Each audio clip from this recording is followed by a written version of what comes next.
ಯಾರಾದ್ರೂ ಅರುಣಿಮಾ ಸಿನ್ಹಾ ಅಂತ ಹೆಸರು ಕೇಳಿದ್ದೀರಾ ಹೆಣ್ಮಕ್ಳು? ಅರುಣಿಮಾ ಸಿನ್ಹಾನ ಹೆಸರು ಕೇಳಿದ್ದೀರಾ? ನಮ್ಮ ಕಣ್ಣು ಮುಂದಿರುವ ಸಾಧಕಿ ಅರುಣಿಮಾ ಸಿನ್ಹಾನ ಕೇಳಿದ್ರು ವಿದ್ಯಾರ್ಥಿಗಳು ಕೇಳಬೇಕು ಅಂತ. ನಾನು ಅದಕ್ಕೆ ನೀವು ಯಾರು ಥಾಮಸ್ ಅಲ್ವಾ ಎಡಿಸನ್ ರೈಟ್ಸ್ ಅವರು ಬೆಟ್ಟಾಕಿ ಅವರು ನಮ್ಮ ಕಣ್ಣು ಮುಂದಿದಾರ್ರಿ ಸಾಧಕರು. ಅರುಣಿಮಾ ಸಿನ್ಹಾ ಒಬ್ಬ ಉತ್ತರ ಪ್ರದೇಶದ ಒಂದು ಕಟ್ಟ ಕಡೆಯ ಬಡತನದ ದಲಿತ ಮನೆಯಲ್ಲಿ ಹುಟ್ಟಿದ ಹೆಣ್ಣು ಮಗಳು. ನೋಡೋದಕ್ಕೊಂಚೂರು ವಿಕಾರವಾಗಿದ್ಲು, ಸೌಂದರ್ಯವಂತಳಾಗಿರ್ಲಿಲ್ಲ. ಆದ್ರೆ ಚಿಂತೆ ಮಾಡಿದ್ರು, ಯಾರೋ ಅವರನ್ನ ಹೈಸ್ಕೂಲ್ ನಲ್ಲಿ ಓದಬೇಕಾದ್ರೆ ಆ ಹೆಣ್ಮಗಳಿಗೆ ಅವಮಾನ ಮಾಡಿಬಿಟ್ರು. ಆ ವಿದ್ಯಾರ್ಥಿನಿ ಎಂತ ಗುರಿ ತೊಟ್ಲೆ ಗೊತ್ತೇನು? ಯಾವ ಹುಡುಗ ಯಾವ ವ್ಯಕ್ತಿ ನನ್ನನ್ನ ಅವಮಾನ ಮಾಡಿದಾನೋ ಆ ವ್ಯಕ್ತಿ ನನ್ನ ಮುಂದೆ ಬಂದು ತಲೆ ಬಾಗಬೇಕು, ಅದು ಒಂದೇ ಗುರಿ ಆಳ ಮುಂದೆ. ಏನು ಮಾಡಬೇಕು ಅಂತ ಪ್ರಯತ್ನ ಮಾಡಿದ್ಲು. ಅಪ್ಪ ಹಮಾಲಿ ಮಾಡ್ತಿದ್ದ, ಅಮ್ಮ ಇನ್ನೊಬ್ರು ಹೋಟೆಲ್ಗಳಲ್ಲಿ ಮುಸುರಿ ತಿಕ್ತಿದ್ಲು. ಇದ್ಯಾವ ಲೆಕ್ಕಕ್ಕಾಗ್ಲಿಲ್ಲ. ನಾವೆಲ್ಲ ಪ್ರೆಸ್ಟೇಜಿಗೆ ಬೀಳ್ತೀವಿ. ಆ ಅಮ್ಮ ಯಾವ ಲೆಕ್ಕಕ್ಕೆ ತಗೊಳ್ಳಿಲ್ಲ. ನಾನು ಒಬ್ಬ ದೊಡ್ಡ ಆಟಗಾರ್ತಿ ಆಗಬೇಕು ಅಂತ ಪಣ ತೊಟ್ಲು. ಶ್ರೇಷ್ಠ ವಾಲಿಬಾಲ್, ರಾಷ್ಟ್ರೀಯ ಮಟ್ಟದ ವಾಲಿಬಾಲ್ ಆಟಗಾರ್ತಿ ಆದ್ಲು. 2011 ಏಪ್ರಿಲ್ 21ನೇ ತಾರೀಕು ರಾಯ್ಬರೇಲಿಯಿಂದ, ಉತ್ತರ ಪ್ರದೇಶದ ರಾಯ್ಬರೇಲಿಯಿಂದ ದೆಹಲಿಗೆ ಹೋಗಬೇಕಾದ್ರೆ ಅಪ್ಪ ದುಡಿದು ಹಮಾಲಿ ಮಾಡಿ ಮಗಳಿಗೆ ಅಂತ ಪ್ರೀತಿಯಿಂದ ಒಂದು ಅರ್ಧ ತೊಲಿ ಬಂಗಾರ ಲಾಕೆಟ್ ಮಾಡಿ ಕೊಳ್ಳಾಗ ಹಾಕೊಳಕ್ ಒಂದು ಸರ ಮಾಡಿಕೊಟ್ಟಿದ್ದ. ಪಾಪಿ ಕಳ್ಳರು ಜನರಲ್ ಬೋಗಿಯಲ್ಲಿ ಹೋಗ್ತಾ ಇದ್ಲು. ಟ್ರೈನ್ ಅಲ್ಲಿ ಹೋಗ್ಬೇಕಾದ್ರೆ ಕಳ್ಳರು ಅವರ ಆ ಎಮ್ಮನ ಕೊಳ್ಳದ ಬಂಗಾರದ ಮೇಲೆ ಕಣ್ಣು ಬಿತ್ತು ಕಿತ್ಕೊಳಕ್ ಹೋದ್ಲು. ಅರುಣಿಮಾ ಸಿನ್ಹಾ ಎಂತ ಹೆಣ್ಮಗಳು ಗೊತ್ತೇನು? ಸೋಲು ಒಪ್ಪಿಕೊಳ್ಳೋವಳಲ್ಲ. ಯಾರಾದ್ರೂ ಒಬ್ಬ ದಾರಿಯಲ್ಲಿ ಹೋಗ್ಬೇಕಾದ್ರೆ ನಮ್ಮ ಹೆಣ್ಮಕ್ಳು ಹೋದ್ರೆ ಯಾವ ಹುಡುಗರು ಕಿಚಾಯಿಸಿದ್ರೆ ಅಳ್ಕೊಂಡು ಹೋಗ್ಬಿಡ್ತಾರೆ. ನನಗಂತವ್ರು ಇಷ್ಟ ಆಗಲ್ಲ. ಅರುಣಿಮಾ ಸಿನ್ಹಾಗ 4 ಜನ ಗಂಡು ಕೋಟಿಗಳು ಗುರುಗುಟ್ಕೊಂಡು ನೋಡ್ತಿದ್ವು. ಮನಸ್ಸಿನಲ್ಲಿ ಅನ್ಕೊಳ್ಳಂತೆ ಸೀಟ್ ಮೇಲೆ. ಇದು ನಡೆದಿರೋ ಪ್ರಸಂಗ 2011ರಲ್ಲಿ, ಇಲ್ಲಿಂದ ಒಂದು 8 ವರ್ಷ ಹಿಂದೆ ಅಷ್ಟೇ. ನೋಡಿದ್ಲು, ಅವ್ರು ಯಾಕೋ ಇವಳ ಮೇಲೆ ಅಟ್ಯಾಕ್ ಮಾಡ್ತಾರೆ ಅಂತ ಗೊತ್ತಾಯ್ತು. ಆ ಬಂಗಾರ ಕಿತ್ಕೊಳ್ಳೋಕ್ ಪ್ರಯತ್ನ ಮಾಡಿದ್ಲು, ಪ್ರತಿರೋಧ ಒಡ್ಡಿದ್ಲು, ಅವ್ರ ಜೊತೆ ಯುದ್ಧಕ್ಕೆ ನಿಂತ್ಲು, ಫೈಟಿಂಗ್ ನಿಂತ್ಲು, ಸೋಲಿಲ್ಲ. ಕೊನೆಗೆ ಆ ಪಾಪಿಗಳು ಏನ್ ಮಾಡಿದ್ರು ಗೊತ್ತೇನು? ಈ ಎಮ್ಮನ ಕಾಲು ಕೈ ಹಿಡ್ಕೊಂಡು ಹೋಗೋ ಟ್ರೈನಿಂದ ಬಿಸಾಕ್ಬಿಟ್ರು. ಹೋಗೋ ಟ್ರೈನಿಂದ ಬಿಸಾಕ್ಬೇಕಾದ್ರೆ ಇನ್ನೂ ದುರ್ದೈವದ ಸಂಗತಿ, ಆ ಕಡೆ ಎದುರಿಂದ ಇನ್ನೊಂದು ಟ್ರೈನ್ ಹೋಗ್ತಾ ಇತ್ತು. ಇಲ್ಲಿಂದ ಬೀಸಾಕಿದ ಹೆಣ್ಣು ಮಗಳು ಆ ಟ್ರೈನಿಗೆ ಬಡ್ಕೊಂಡು ಈ ಟ್ರೈನಿಗೆ ಬಡ್ಕೊಂಡು ಕೊನೆಗೆ ಆ ಟ್ರೈನಿನಲ್ಲಿ 2 ಕಾಲುಗಳನ್ನ ಕಳ್ಕೊಳ್ತಾರೆ. ರಾತ್ರಿ 2 ಗಂಟೆಗೆ ಈ ಘಟನೆ ಆಗಿದೆ. ಬೆಳಗ್ಗೆ 5 ಗಂಟೆವರೆಗೂ ಒಂದು ಕಾಲು ಕಿತ್ತು ಅಷ್ಟು ದೂರ ಹೋಗಿ ಬಿದ್ದಿದೆ, ಇನ್ನೊಂದು ಕಾಲು ಸ್ವಲ್ಪ ತಗುಲು ಅಂಟ್ಕೊಂಡಿದೆ. ನರಳುತ್ತಾ ಜೀವ ಗಟ್ಟಿ ಹಿಡಿದಿದ್ದಾಳೆ. ನೋಡಿ, ಒಂದು ಮುಳ್ಳು ಚುಚ್ಚಿದ್ರೆ 3 ದಿನ ಅಲ್ಲೋ ಮಕ್ಕಳು ನಾವು. ಒಂದು ಕಾಲು ಕಿತ್ತೋಗಿದೆ, ಇನ್ನೊಂದು ಕಾಲು ಸ್ವಲ್ಪ ಉಳ್ಕೊಂಡಿದೆ ತಗುಲು. ಅದನ್ನು ಯಾರೋ ಒಬ್ಬ ಬೆಳಗ್ಗೆ ವ್ಯಕ್ತಿ ನೋಡ್ದ. ಬೆಳಗಿನ ಜಾವ ತನ್ನ ಮೂಲಭೂತ ಅವಶ್ಯಕತೆ ತೀರಿಸ್ಕೊಳಕ್ ಬಂದಿದ್ದ ಯಾವುದೋ ನರಳೋದನ್ನ ಕೇಳ್ದ. ಬಂದ್ ನೋಡಿದ್ರೆ ಅವನು ಹೇಳ್ದ, ತಂಗಿ, ಸಣ್ಣ ಹೆಣ್ಮಗಳು ಇದ್ದೀವಿ, ಯಾಕೆ ಸಾಯೋದೇನು ಬಂತು ನಿನಗೂ ಅಂತ ಬೈಯಕ್ ಪ್ರಾರಂಭ ಮಾಡಿದ. ಕರಲ್ದು ಅವನಿಗೆ, ಕಾಕ ಇಲ್ಲಿ ಬಾ, ನಾನು ಸಾಯೋಂತವಳಲ್ಲ, ನಾನು ಸಾಯಿಸುವವಳು, ಅನಿವಾರ್ಯ, ಏನ್ ಮಾಡ್ಲಿ, ಸದ್ಯಕ್ಕೆ ನನಗೆ ಇಲ್ಲಿ ಯಾವ್ದಾದ್ರು ಆಸ್ಪತ್ರೆ ಇದ್ರೆ ದಯವಿಟ್ಟು ನನಗೆ ಕಳಿಸ್ಕೊಡು ಅಂತ. ನನಗೆ ಆಶ್ಚರ್ಯ. 2 ಗಂಟೆಗೆ 2 ಕಾಲು ಕತ್ತರಿಸಿಕೊಂಡ ಹೆಣ್ಣು ಮಗಳು, ರಕ್ತ ಹೋಗ್ತಾ ಇದೆ, ಬ್ಲಡ್ ಬ್ಲೀಡಿಂಗ್ ಆಗ್ತಾ ಇದೆ, ಜೀವ ಗಟ್ಟಿ ಹಿಡಿದಾಳೆ. ಯಾದಕ್ಕೆ ಗೊತ್ತೇನು? ಬದುಕಬೇಕು ಅನ್ನುವ ಛಲ. ಜೀವ ಗಟ್ಟಿ ಹಿಡ್ಕೊಂಡು ಕೊನೆಗೆ ಒಯ್ದ್ರು ಯಾವ್ದೋ ಸರ್ಕಾರಿ ಆಸ್ಪತ್ರೆ, ಯಾವ್ದೋ ಸಣ್ಣ ಹಳ್ಳಿ ತಗೊಂಡೋದ್ರೆ ಅಲ್ಲಿ ಅನನೇಸ್ತಿಯ ಇಲ್ಲ. ಅನನೇಸ್ತಿಯ ಅಂದ್ರೇನು? ಸುಂದಿಯಾಗೋ ಇಂಜೆಕ್ಷನ್ ಅಂತಾರಲ್ಲ, ಆಪರೇಷನ್ ಮಾಡ್ಬೇಕಾದ್ರೆ ಸುಂದಾಗೋ ಇಂಜೆಕ್ಷನ್ ಕೊಡ್ತಾರೆ. ಅನನೇಸ್ತಿ ಇಲ್ಲ. ಹೇಳಿದ್ರು, ಡಾಕ್ಟರ್ ಹೇಳಿದ್ರು, ಏನ್ ಮಾಡೋದು ನೀವು, ಮುಂದೆ ಜಿಲ್ಲಾ ಆಸ್ಪತ್ರೆ ಕರ್ಕೊಂಡು ಹೋಗ್ರಿ ಅಂದ್ರೆ ಹೇಳಿದ್ರು, ಡಾಕ್ಟ್ರೆ ರಾತ್ರಿ 3 ಗಂಟೆಯಿಂದ ಸಹಿಸ್ಕೊಂಡಿನಿ, ಕತ್ರಿಸಿ ಹಾಕ್ರಿ, ನೀವು ಸಹಿಸ್ಕೊಳ್ಳೋದೇನ, ಟ್ರೈನೇ ಸಹಿಸ್ಕೊಂಡಿನಿ, ನಿಮ್ ಕತ್ರಿ ಸಹಿಸ್ಕೊಳಕ್ಕಾಗಲ್ವಾ ನನಗೆ ಅಂತ. ಎಂತ ಧೈರ್ಯ ರೀ ಅರುಣಿಮಾ ಸಿನ್ಹಾಂದು. ಕೊನೆಗೆ 2 ವರ್ಷ, ಬರೀ ಕೇವಲ 2 ವರ್ಷ ದೆಹಲಿಯ ಏಮ್ಸ್ ಆಸ್ಪತ್ರೆಯಲ್ಲಿ ಚಿಕಿತ್ಸೆ ಪಡ್ಕೊಂಡು ಬೆಡ್ಡಿನ ಮೇಲೆ ಮಲ್ಕೊಂಡು ಓದಕ್ಕೆ ಪ್ರಾರಂಭ ಮಾಡಿದ್ಲು. ಓದ್ತಾ ಸ್ವಾಮಿ ವಿವೇಕಾನಂದರ ಕೃತಿಗಳನ್ನ ಓದಿದ್ಲು. ಅವಳ ಹತ್ರ ಏನೋ ಒಂದು ಸಾಧಿಸಬೇಕು ಅನ್ನೋ ಛಲ ಬಂತು. ತಾಯಿಗೆ ಕರೆದು, ತಮ್ಮನಿಗೆ ಕರೆದು ಹೇಳಿದ್ಲಂತೆ, ನಾನು ನಾಳೆ ಬಚೇಂದ್ರಿ ಪಾಲ್ ಅನ್ನ ಭೇಟಿ ಆಗಬೇಕು. ಯಾರು ಗೊತ್ತೇನು ಬಚೇಂದ್ರಿ ಪಾಲ್? ಯಾರು? ಮೌಂಟ್ ಎವರೆಸ್ಟ್ ಏರಿದ ಭಾರತದ ಮೊಟ್ಟ ಮೊದಲ ಹೆಣ್ಣು ಮಗಳು. ನಾನು ಬಚೇಂದ್ರ ಪಾಲನ್ನ ಭೇಟಿ ಆಗಬೇಕು ಅಂದಾಗ ಆಶ್ಚರ್ಯ, ಎರಡು ಕಾಲಿಲ್ಲ ಬಚೇಂದ್ರ ಪಾಲ್ ಏನಕ್ಕೆ ಅಂದ್ರೆ ನಾನು ಮೌಂಟ್ ಎವರೆಸ್ಟ್ ಏರಬೇಕು ಅಂತ. ಏನು ಆಶ್ಚರ್ಯ!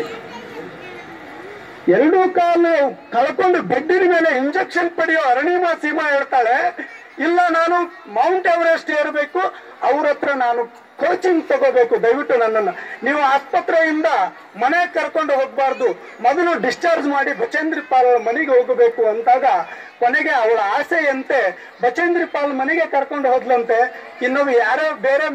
ಇನ್ನೊಬ್ರು ಕೋಚರ್ ಆದ್ರೆ ಧೈರ್ಯ ಬಿಡಿಸ್ಬಿಡೋರು, ಏ ಹುಚ್ಚಿ ಎರಡು ಕಾಲಿಲ್ಲ, ಎರಡು ಕಾಲು ಇದ್ದವ್ರೆ ಹತ್ತೋದು ಕಷ್ಟ, ಮೌಂಟ್ ಎವರೆಸ್ಟ್ ಗೊತ್ತಾದ್ರು ಪರಿಕಲ್ಪನೆ ಹಿಂಗಿದೆ ಅಂತ ಹೇಳಿದ್ರೆ ನಿಮ್ ಮೇಷ್ಟ್ರೆಲ್ಲ ಹೇಳಿರ್ತಾರೆ. ಹೆಂಗಿದೆ ಗೊತ್ತೇನು? ಉಸಿರಾಟ ಮಾಡೋಕ್ಕೂ ಕಷ್ಟ ಇರುವಂತ ಸ್ಥಳ ಅದು. ಬಾಯಿಗೆ ನಾವು ಆಕ್ಸಿಜನ್ ಕಟ್ಕೊಂಡು ಏರ್ತಾರೆ ಅದನ್ನ. ಏರ್ಬೇಕಾದ್ರೆ ಗೊತ್ತಿದೆ ನಿಮ್ಗೆ, ಐಸ್ ಹಿಮ ಪರ್ವತವನ್ನ ದಾಟಿ ಹೆಂಗೆ ಏರ್ಬೇಕು ಅನ್ನೋ ಸುಮ್ಮನೆ ಕಲ್ಪನೆ ಇದೆ ನಿಮ್ಗೆ. ಅಂತ 10,000 ಅಡಿಗಳ ಎತ್ತರದ ಮೌಂಟ್ ಎವರೆಸ್ಟ್ ಏರ್ಬೇಕು ಅಂತ ಕನಸು ಕಂಡ ಅರುಣಿಮಾ ಸೀದಾ ಬಚೇಂದ್ರ ಪಾಲ್ ಹತ್ರ ಹೋಗಿ ಹೇಳ್ತಾಳೆ, ಮೇಡಮ್ ನೀವು ನನಗೆ ಕೋಚಿಂಗ್ ಕೊಡಬೇಕು, ನಾನು ಎವರೆಸ್ಟ್ ಏರ್ಬೇಕು ಅಂತ. ಕೊನೆಗೆ ಬಚೇಂದ್ರ ಪಾಲ್ ಹೇಳಿದ್ರಂತೆ, ಆಯ್ತು ಮಗು, ನೀನು ಗುರಿಗೆ ನಾನು ಸಾಥಿ ಕೊಡ್ತೀನಿ, 1-2 ದಿನ ರೆಸ್ಟ್ ತಗೊಂಡು ನೀನು ತಿರುಗ ಬಾಯಿ ಇಲ್ಲಿ ಅಂತ ಹೇಳಿ ಕಳಿಸಿದ್ರಂತೆ. ಕೊನೆಗೆ ರಾಜಸ್ಥಾನದ ಕೃತಕ 2 ಕಾಲುಗಳನ್ನ ಕಟ್ಟಿಕೊಂಡು 2 ವರ್ಷದ ನಂತರ 2013 ಮೇ 23ನೇ ತಾರೀಕು ಇದು ಮೌಂಟ್ ಎವರೆಸ್ಟಿನ ತುತ್ತ ತುದಿಯನ್ನ ಏರಿ ಹೇಳ್ತಾಳೆ, ಎಲ್ಲ ಕೈ ಕಾಲು ಕಣ್ಣು ಸರಿ ಇದ್ದವರು ಬಹಳ ಚಂದ ಕೇಳಬೇಕು ಆ ಅಮ್ಮನ ಮಾತು.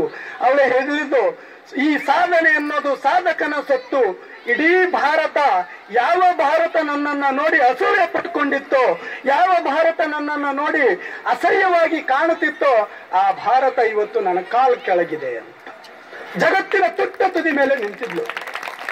2 ವರ್ಷದಲ್ಲಿ ಕೃತಕ ಕಾಲು ಕಟ್ಕೊಂಡು, ಪ್ಲಾಸ್ಟಿಕ್ ಕಾಲು ಕಟ್ಕೊಂಡು, 2 ಕಾಲಿಲ್ಲದ ಹೆಣ್ಣು ಮಗಳು ಮೌಂಟ್ ಎವರೆಸ್ಟ್ ಅನ್ನ ಏರ್ಬೇಕಾದ್ರೆ ಅಲ್ಲಿ ದುರಂತ ಬಹಳ ಚೆನ್ನಾಗಿದೆ. ಅದು ಆ ಸ್ಟೋರಿ ಬಹಳ ಚೆನ್ನಾಗಿದೆ. ಇಳಿಬೇಕು 2 ದಿನದಲ್ಲಿ ಅವಳು ಕಟ್ಕೊಂಡು ಹೋಗಿರೋ ಆಕ್ಸಿಜನ್ ಖಾಲಿ ಆಗೋ ಪೊಸಿಷನ್ ಬರುತ್ತೆ. ಜೊತೆಯಲ್ಲಿರೋ ಶರ್ಪ ಅನ್ನೋಳು ಹೇಳ್ತಾಳೆ, ನೀನು 2 ದಿನದ ಕೆಳಗಡೆ ಹೋಗ್ಲಿಲ್ಲ ಅಂದ್ರೆ ನೀನು ಸತ್ತು ಹೋಗ್ತೀಯ, ಉಸಿರಾಡಕ್ಕಾಗಲ್ಲ ಮೇಲೆ. ನೋಡಿ, ಬದುಕ್ತೀನಿ ಅನ್ನೋ ವಿಲ್ ಪವರ್ ಅಂತ ಬಹಳ ಚೆನ್ನಾಗಿ ಹೇಳಿದ್ರು. ಮನುಷ್ಯನಿಗೆ ಧೈರ್ಯ ಹೊಂದಿದ್ರೆ ಏನು ಬೇಕಾದ ಮಾಡಬಹುದು ಅನ್ನುವುದಕ್ಕೆ ಒಬ್ಬ ನನಗೆ ಅರುಣಿಮಾ ಸೀಮಾನ್ ಅಂತ ಒಬ್ಬ ಹೆಣ್ಣುಮಗಳು ಇನ್ನೂ ಇದ್ದಾಳೆ. ಯಾರಾದ್ರೂ ಗೂಗಲ್ ವಿಕಿಪೀಡಿಯಾದಲ್ಲಿ ಇದ್ರೆ ದಯವಿಟ್ಟು ಹೊಡೆದು ಅದನ್ನ ಹಿಸ್ಟ್ರಿ ಓದ್ರಿ ಅವರನ್ನ. ನಾವು ಯಾರ್ಯಾರೋ ಕಥೆಗಳನ್ನ ಓದ್ತೀವಿ, ಸಿನಿಮಾ ನಟ ನಟಿಯರು ನಮ್ಮ ಪಾಲಿಗೆ ಹೀರೋಗಳಾಗ್ತಾರೆ, ಮುಖಕ್ಕೆ ಬಣ್ಣ ಹಚ್ಕೊಳ್ಳೋರು ಹೀರೋಗಳಾಗ್ತಾರೆ. ಜೀವನದಲ್ಲಿ ರಿಯಲ್ ಹೀರೋಗಳು ಯಾರು ಅಂದ್ರೆ ಯಾರು ತಮ್ಮ ಜೀವನವನ್ನ ಇಡೀ ಸಮಾಜಕ್ಕೆ ಅರ್ಪಣೆ ಮಾಡಿ, ಯಾರು ಈ ಜಗತ್ತನ್ನ ಕಣ್ಣರಿಯದಂತೆ ಸಾಧಕನ ಮಾಡಿ ತೋರಿಸಿದಾರೋ ಅವರು ನಮಗೆ ಆದರ್ಶ ಆಗಬೇಕು. ಅವರ ಆದರ್ಶ, ಅವರ ಸಾಧನೆ ನಮಗೆ ಗುರಿ ಆಗಬೇಕು. ಅವರಂತೆ ಆಗದೇ ಇದ್ರೂ ಪರವಾಗಿಲ್ಲ, ಅವರಕ್ಕಿಂತಲೂ ಮೇಲಾಗಬೇಕು ಅನ್ನೋದು ನನ್ನ ಬಲವಾದ ನಂಬಿಕೆ. ನಮ್ಮ ವಿದ್ಯಾರ್ಥಿಗಳು ಅದನ್ನು ಕಲಿಬೇಕು ಅಂತ ನಾನು ಯಾವಾಗಲೂ ಹೇಳೋದು.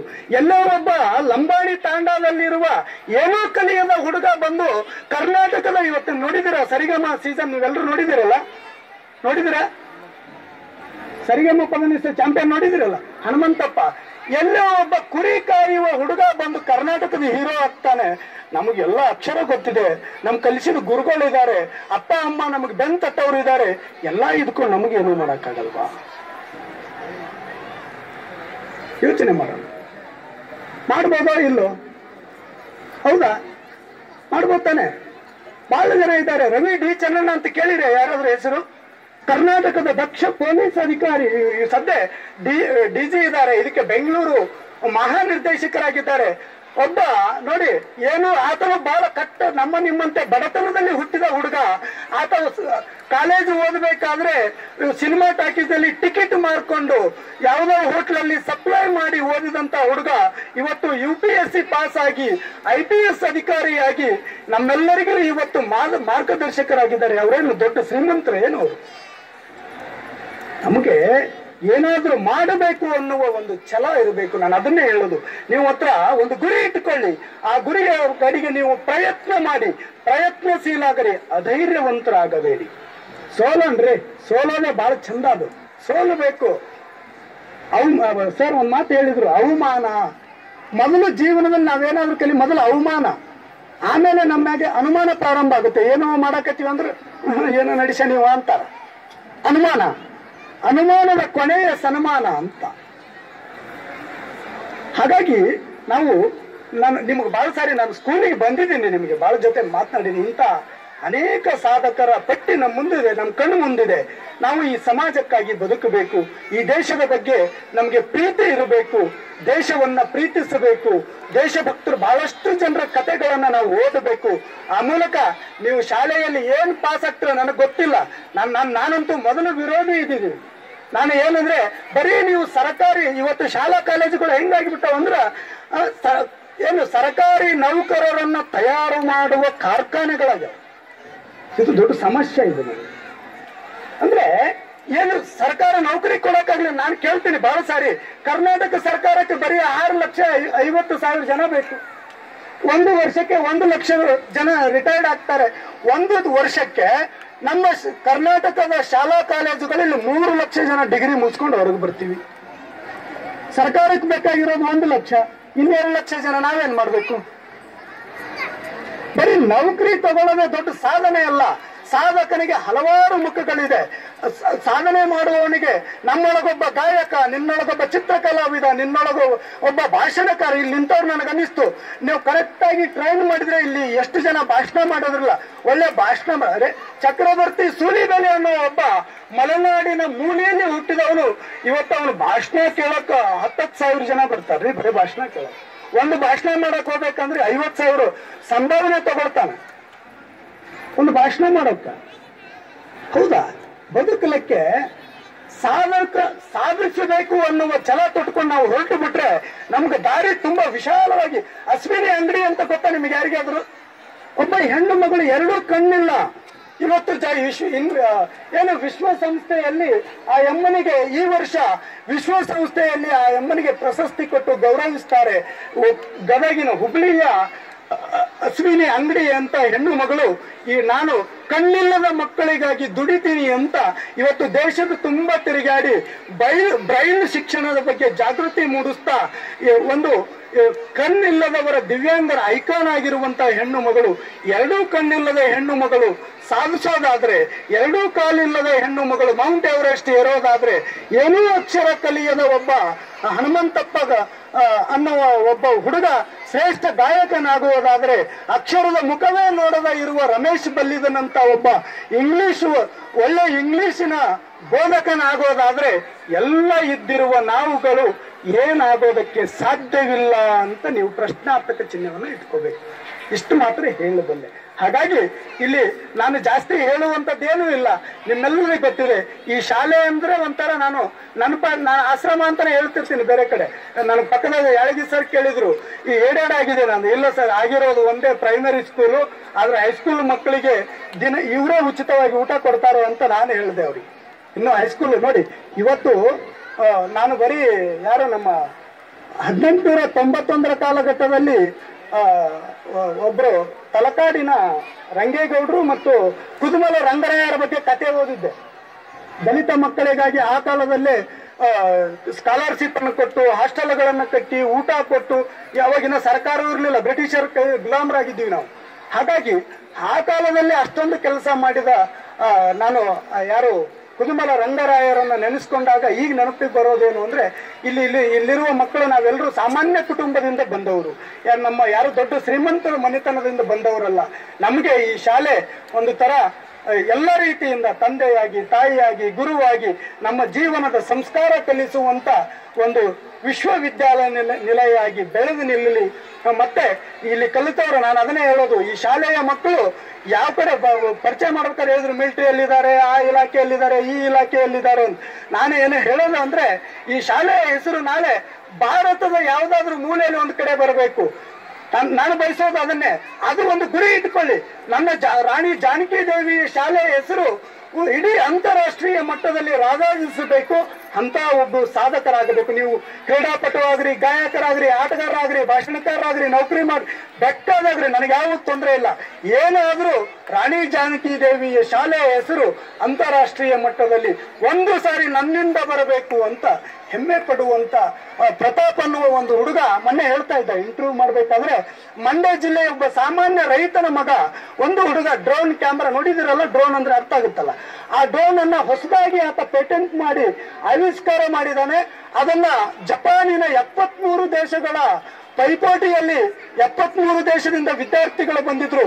ಆ ಪ್ರದರ್ಶನದಲ್ಲಿ ಮೊದಲು ಬಂದಾಗ ಅವನಿಗೆ ಬಂದು ಟಿವಿ ಇಂಟರ್ವ್ಯೂ ಕೇಳಿದ್ರಂತೆ, ಏನು ಅಂದ್ರೆ ಯಾವುದಕ್ಕೆ ನೀನು ಖುಷಿ ಕೊಡ್ತು ಅಂದ್ರೆ, ನಾನು ಕಂಡು ಹಿಡಿದಿದ್ದೀನಿ, ಇಲ್ಲಿ ಬಂದು 70 ದೇಶಗಳ ಮಧ್ಯೆ ಪೈಪೋಟಿ ಮಾಡಿ ನಾನು ಮೊದಲ ಬಹುಮಾನ ತಗೊಂಡಿನಿ ಅಂತ ನನಗೆ ಖುಷಿ ಕೊಡ್ಲಿಲ್ಲ. ನನ್ನ ಕಾರಣಕ್ಕೆ ಜಪಾನಿನ ನೆಲದಲ್ಲಿ ಭಾರತದ ರಾಷ್ಟ್ರಗೀತೆ ಹಾಡಿದ್ರಲ್ಲ, ಅದು ಬಹಳ ಖುಷಿ ಆಯ್ತು ಅಂತ. ನಮಗೋಸ್ಕರ ಭಾರತದ ಧ್ವಜ ಹಾರಾಡಬೇಕು, ನಮಗೋಸ್ಕರ ಭಾರತದ ರಾಷ್ಟ್ರಗೀತೆ ಹಾಡಬೇಕು ಅಂತ ಹೊರಟ್ರೆ ನಾವು ನಿಜವಾದ ಸಾಧಕರಾಗ್ತೀವಿ. ಇದು ಸಾಧಕ ಆಗ್ಬೋದು. ಹಾಗಾಗಿ ಇಂಥ ಸಾಧಕರು ಇತಿಹಾಸವನ್ನ ನೀವು ಓದ್ರಿ. ಅವರು, ಯಾಕಂದ್ರೆ ನಾನು ಬಹಳ ಸಾರಿ ಬೈತಿರ್ತೀನಿ, ಅದು ಕೊನೆಗೆ ಅದೊಂದು ಮಾತು ಹೇಳಿ ಮುಗಿಸ್ತೀನಿ. ನಮ್ಮ ಶಿಕ್ಷಣ ಹೆಂಗಿದೆ ಅಂದ್ರೆ, ಅಂಕಲ್ಜಿ ನಾನು ಬಹಳ ಸ್ವಲ್ಪ ಶಿಕ್ಷಣದ ಬಗ್ಗೆ ಸಿಟ್ಟು. ಯಾಕೆ ಅಂದ್ರೆ ನಮ್ಮ ಶಿಕ್ಷಣದಲ್ಲಿ ನಮಗೆ ಶೌರ್ಯವಂತರನ್ನ, ಶೂರರನ್ನ, ಧೀರರನ್ನ, ಸಾಧಕರನ್ನ ಸರಿಯಾಗಿ ಪರಿಚಯ ಮಾಡಿಸಿಲ್ಲ. ನಾವು ಸೋಲಿನ ಇತಿಹಾಸ ಓದಿದ್ದೀವಿ. ಎಂಥ ಸೋಲಿನ ಇತಿಹಾಸ ಅಂದ್ರೆ, ನಮಗೆ ಪ್ರಾರಂಭ ಆಗೋದು ಗ್ರೀಕರು ಬಂದ್ರು, ರೋಮನರು ಬಂದ್ರು, ಕುಶಾಣರು ಬಂದ್ರು, ಮಂಗೋಲಿಯರು ಬಂದ್ರು, ಬ್ರಿಟಿಷರು ಬಂದ್ರು, ಡಚ್ಚರು ಬಂದ್ರು, ಬರೀ ಬಂದ್ರು ಹೊಡೆಸ್ಕೊಂಡಿದ್ವಿ. ಮೊಹಮ್ಮದ್ ಗೋರಿ ಬಂದ 17 ಬಾರಿ ದಾಳಿ ಮಾಡ್ದ. ಗಜನಿ ಬಂದ, ಸೋಮನಾಥ್ ದೇವಾಲಯ ಹೊಡೆದಾಕ್ದ. ಭಾರತ ಯಾರು ಕಂಡು ಹಿಡಿದ್ರು ನಮ್ಮ ಮಕ್ಕಳು ಎದ್ದು ನಿಂತ್ಕೊಂಡು ಭಕ್ತಿಯಿಂದ ವಾಸ್ಕೋಡಿ ಗಾಮ ಅಂತೀವಿ. ಭಾರತ ಇರ್ಲೇ ಇಲ್ವಾ ಅವ ಬರುವವರೆಗೂ? ಕಂಡು ಹಿಡಿಯಕ್ಕೆ ಅವನೇ ದೊಣ್ಣರಾಮಣ್ಣ. ಭಾರತ ಕಲ್ಲಿಗೆ ಬಂದ ಒಬ್ಬ ಕಳ್ಳ, ಒಬ್ಬ ಲೂಟಿಕೋರ, ಹೌದಾನೆ? ಅವನನ್ನ ನಮ್ಮ ಇತಿಹಾಸದಲ್ಲಿ ಹೀರೋ ಮಾಡಿದ್ದಾರೆ. ಮತ್ತು 6ನೇ ತರಗತಿ ಒಂದು ಪಾಠ ಇರಬಹುದು, ನಮ್ಮ ಇತಿಹಾಸ ಮೇಷ್ಟ್ರು ಚೆನ್ನಾಗಿ ಗೊತ್ತಿರುತ್ತೆ. ಪೃಥ್ವಿರಾಜ್ ಚವ್ಹಾಣರ ಬಗ್ಗೆ ಒಂದು ಇತಿಹಾಸ ಬರೀಬೇಕಾದ್ರೆ ನನಗೆ ಯಾಕೆ ಸಿಟ್ಟು ಬಂತು ಅಂದ್ರೆ, ನಾನು ಮೊನ್ನೆ ಕಡ್ಲೇಪ್ ಮಾಡದಲ್ಲಿ ಭಾಷಣದಲ್ಲಿ ಹೇಳ್ತಾ ಇದ್ದೆ, 21 ವರ್ಷದಲ್ಲಿ ನೋಡಿ ನಾವು ಎಂತ ನೆಲದವರು ಅಂತ ಹೆಮ್ಮೆ ಪಟ್ಕೋಬೇಕು ಗೊತ್ತೇನು? ನಾವು ಸುರ್ಪುರದವರು, ಹೆಂಗ ನಮ್ಮಲ್ಲಿ ರೋಷ, ನಮ್ಮಲ್ಲಿ ಕೆಚ್ಚು, ನಮ್ಮಲ್ಲಿ ರಾಷ್ಟ್ರ ಪ್ರೇಮ ಇತ್ತು ಅನ್ನೋದಕ್ಕೆ ನಾಲ್ವಡಿ ವೆಂಕಟಪ್ಪ ನಾಯಕ ಇಡೀ ದಕ್ಷಿಣ ಭಾರತದಲ್ಲಿ 21 ವರ್ಷದ ತರುಣ ಹುಡುಗ ಇಡೀ ಬ್ರಿಟಿಷರನ್ನ ಎದುರು ಹಾಕೊಂಡಿದ್ದ. ಒಂದು ಕಡೆ ನಿಜಾಮರಿಗೆ ಚಳ್ಳೆ ಹಣ್ಣು ತಿನ್ನಿಸ್ತಿದ್ದ. ಅವರಿಗೆ ಹೇಳಿದ್ದ, ನಾನು ಸ್ವಾತಂತ್ರ್ಯದ ಮೊದಲ ತಾಳೆಯನ್ನ ದಕ್ಷಿಣ ಭಾರತದಲ್ಲಿ ಮೊದಲು ಮಳಗಿಸಿದಂತ ಆ ರಾಜ ವೆಂಕಟಪ್ಪ ನಾಯಕನ ಕುರಿತು ಇತಿಹಾಸವೇ ಇಲ್ಲ ನಮಗೆ. ಎಷ್ಟು ಓದಿಸ್ತಿದ್ದಾರೆ, ಎಷ್ಟಿದೆ ಇತಿಹಾಸ ನಮಗೆ ನೋಡಿ. ನಮಗೆ ಶೂರನ ಬಗ್ಗೆ ಗೊತ್ತಿಲ್ಲ, ನಾವು ಹೆಮ್ಮೆ ಪಡಬೇಕು. 21 ವರ್ಷದ ತರುಣ ಬ್ರಿಟಿಷರಿಗೆ ನಿದ್ದೆಗೆಟ್ಟುವಂಗೆ ಮಾಡಿದ್ದ, ಬ್ರಿಟಿಷರನ್ನ ಸೋಲಿಸಿದ್ದ, ಅಂಥವರ ವಂಶದಲ್ಲಿ, ಅಂಥವರು ಓಡಾಡಿದ ನೆಲದಲ್ಲಿ ಹುಟ್ಟಿದಂಥವರು ನಾವು ಸಣ್ಣ ಪುಟ್ಟದಕ್ಕೆ ಹೆದರಬೇಕಾ? ಅದು ಇತಿಹಾಸದಲ್ಲಿ ಬಹಳ ಗೊಂದಲ ಇಟ್ಟಿದ್ದಾರೆ. ನನಗೆ ಬಹಳ ನೋವಿದೆ ಅದನ್ನ. ತಮ್ಕೊಂಡು ತಾವೇ ಹೊಡ್ಕೊಂಡು ತೀರ್ಕೊಂಡ್ರು ಅಂತ ಒಂದ್ ಕಡೆ ಹೇಳ್ತಾರೆ, ಇನ್ನೊಂದು ಕಡೆ ಅವರೇ ಗಲ್ಲಿಗೆ ಹಾಕಿದ್ರು. ನೋಡಿ, ಈ ಟೈಲರ್ ಬಗ್ಗೆ ಇತಿಹಾಸದಲ್ಲಿ ನಮಗೆ ಟೈಲರ್ ಅಂದ್ರೆ ದೊಡ್ಡ ದೇವರು ಅನ್ನೋ ತರ ಬಿಂಬಿಸ್ಬಿಟ್ಟಿದ್ದಾರೆ. ಟೈಲರ್ನಂತ ಮೋಸಗಾರ, ಟೈಲರ್ನಂತ ಕುತಂತ್ರಿ, ಟೈಲರ್ನಂತ ಈ ಸುರ್ಪುರು ಸಂಸ್ಥಾನಕ್ಕೆ ಮಾಡಿದಂತ ಮೋಸ ಬೇರೆ ಯಾರೂ ಮಾಡಿರ್ಲಿಕ್ಕಿಲ್ಲ. ಅವ ನಮ್ಮ ಪಾಲಿಗೆ ಹೀರೋ ಆಗ್ಬಿಟ್ಟ. ನೀವು ಸುರ್ಪುರು ಇತಿಹಾಸ ಬರಲ್ಲ, ವೆಂಕಟ ನಾಯಕಂದ ಹೇಳಲ್ಲ, ಟೈಲರ್ ಮಂಜಲ್ ಕಟ್ಟಾನ ಅಂತ ಮೊದಲು ಆ ಕಡೆ ಕೈ ತೋರಿಸ್ತೀವಿ. ಅಂದ್ರೆ ಯಾರು ನನಗೆ ಆ ಪೃಥ್ವಿರಾಜ್ ಚವ್ಹಾಣನ ಒಂದು ಇತಿಹಾಸ ಮೇಷ್ಟ್ರಿಗೆ ನೆನಪಿಸಿ ಬಿಡ್ತೀನಿ ನಾನು. ಒಂದು ಪೃಥ್ವಿರಾಜ್ ಚವ್ಹಾಣನ ಬಗ್ಗೆ ಒಂದು ಪಾಠ ಬರೆದಿದ್ದಾರೆ. ಹೆಂಗ್ ಬರೆದಿದ್ದಾರೆ ಗೊತ್ತೇನು? 4 ಸಾಲಲ್ಲಿ ಪೃಥ್ವಿರಾಜ್ ಚವ್ಹಾಣನು ಬಹಳ ಶೂರನಾಗಿದ್ದ, ಧೀರನಾಗಿದ್ದ. ಮೊದಲನೆಯ ತೈರಾನಿ ಯುದ್ಧದಲ್ಲಿ ಗೆಲುವು ಸಾಧಿಸಿದ್ದ. 2ನೆಯ ತೈರಾನಿ ಯುದ್ಧದಲ್ಲಿ ಧೃತಿಗೆಡದೆ ಮೊಹಮ್ಮದ ಗೋರಿಯು ಮತ್ತೆ ಅವನ ಹೀರೋ ಧೃತಿ ಅವನಿರ್ಲಿಲ್ವಂತೆ. ಧೃತಿಗೆಡದೆ ಮತ್ತೆ 2ನೆಯ ತೈರಾನಿ ಯುದ್ಧದಲ್ಲಿ ಯುದ್ಧ ಮಾಡಿ ಪೃಥ್ವಿರಾಜ್ ಚವ್ಹಾಣನನ್ನು ಸೋಲಿಸಿದ ಅಂತ ಇತಿಹಾಸ. ಒಂದು ಇಷ್ಟು ದೊಡ್ಡದಾಗಿ ಪ್ಯಾರಾ ಮಾಡಿ ಬರೆದಿದ್ದಾರೆ, ಅದನ್ನು ಓದಬೇಕು. ಇಷ್ಟು ದೊಡ್ಡದು ಪ್ಯಾರಾ ಮಾಡಿದ್ದಾರೆ. ಆ ಪ್ಯಾರಾದಲ್ಲಿ ಏನ್ ಬರೆದಿದ್ದಾರೆ ಗೊತ್ತೇನು? ಪೃಥ್ವಿರಾಜ್ ಚವ್ಹಾಣನು ಮಾಳುವದ ಅರಸನ ಮಗಳು ಸಂಯುಕ್ತೆಯ ಮೇಲೆ ಮನಸ್ಸು ಮಾಡಿದ್ದನು. ಇತಿಹಾಸ ಇದು. ಮಾಳುವದ ಅರಸ ಪೃಥ್ವಿರಾಜ್ ಚವ್ಹಾಣನಿಗೆ ತನ್ನ ಮಗಳು ಕೊಡಲು ನಿರಾಕರಿಸಿದನು. ಸ್ವಯಂವರವನ್ನ ಏರ್ಪಡಿಸಿದನು. ಇದು ಬ್ರಾಕೆಟ್ ನಲ್ಲಿ ಫಾಂಟ್ ಸೈಜ್ ಅಲ್ಲಿ ಬರೆದಿದ್ದಾರೆ. ಸ್ವಯಂವರವನ್ನು ಏರ್ಪಡಿಸಿದನು. ಆ ಸ್ವಯಂವರಕ್ಕೆ ಕರೆಯದೆ ಅವಮಾನ ಮಾಡಿದಕ್ಕೆ ಪೃಥ್ವಿರಾಜ್ ಚವ್ಹಾಣನು ಮಾರುವೇಷದಿಂದ ಮುಖವಾಡ ಹಾಕಿಕೊಂಡು ಬಂದು ಕಾವಲ ಭಟನಂತೆ ನಿಂತು ಮಾಳುವದ ಅರಸನ ಮಗಳು ಸಂಯುಕ್ತೆಯನ್ನ ಎತ್ತಿಕೊಂಡು ಕುದುರೆ ಮೇಲೆ ಓಡಿ ಹೋದನು. ಬೇಕಿತ್ತ ಇದು ಇತಿಹಾಸ ಅನ್ನೋದು ನನಗೆ. ಹೋಗ್ಲಿ, ಈ ಇತಿಹಾಸ ಓದಿ ಏನು ಕಲಿಬೇಕು? ನಾವು ಪೃಥ್ವಿರಾಜ್ ಚವ್ಹಾಣಂಗೆ ಯಾರನ್ನು ತಗೊಂಡು ಹೊಡೆಯೋಬೇಕಾ? ಪೃಥ್ವಿರಾಜ್ ಚವ್ಹಾಣನ ಮೊದಲನೆಯ ತೈರಾನು ಯುದ್ಧದ ಶೌರ್ಯವನ್ನು ಮೆರೆದು ಹೇಳಬೇಕಾಗಿತ್ತು. ಮೊದಲನೇ